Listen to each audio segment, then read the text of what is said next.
দেখছেন কলকাতা টিভি। শুরু করছি সংবাদ সারাদিন আপনাদের সঙ্গে আমি মধুবন্তী। আর শুরুতেই যে খবরে নজর রাখবো তা হলো আলিপুরদুয়ারে মহিলা সমবায় সমিতির যে দুর্নীতিকাণ্ড, সেই দুর্নীতিকাণ্ডে বিচারপতি অমৃতা সিনহার স্বামীকে প্রায় ডাকছে সিআইডি এবং সুপ্রিম কোর্ট সিআইডিকে অনেক নির্দেশই দেয়, সব কি মানা হয় এমনটাই আজকে বলেছেন বিচারপতি অভিজিৎ গঙ্গোপাধ্যায়। জানিয়ে রাখি, আলিপুরদুয়ারে মহিলা সমবায় সমিতির যে দুর্নীতি মামলা, সেই মামলায় বিচারপতি অমৃতা সিনহার স্বামীকে প্রায় ডাকা হচ্ছে সিআইডির পক্ষ থেকে এবং এর প্রেক্ষিতে সুপ্রিম কোর্ট সিআইডিকে অনেক নির্দেশই দেয়, সব কি মানা হয় এমনটাই বলেছেন বিচারপতি অভিজিৎ গঙ্গোপাধ্যায়।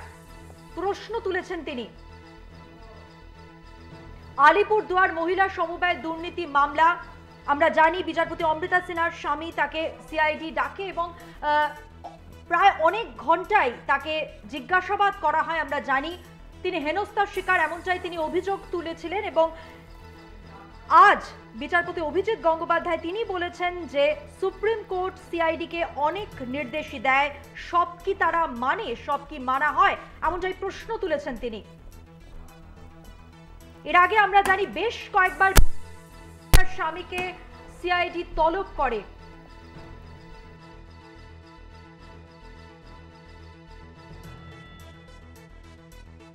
যেমনটা বলছিলাম আপনাদের, আলিপুরদুয়ারে মহিলা সমবায় দুর্নীতি মামলা এবং সেই মামলার জন্য বিচারপতি অমৃতা সিনহার স্বামীকে প্রায় ডাকে সিআইডি এবং তিনি যেটা অভিযোগ তুলেছিলেন, তিনি বলেছিলেন যে তাকে হেনস্থা করা হচ্ছে।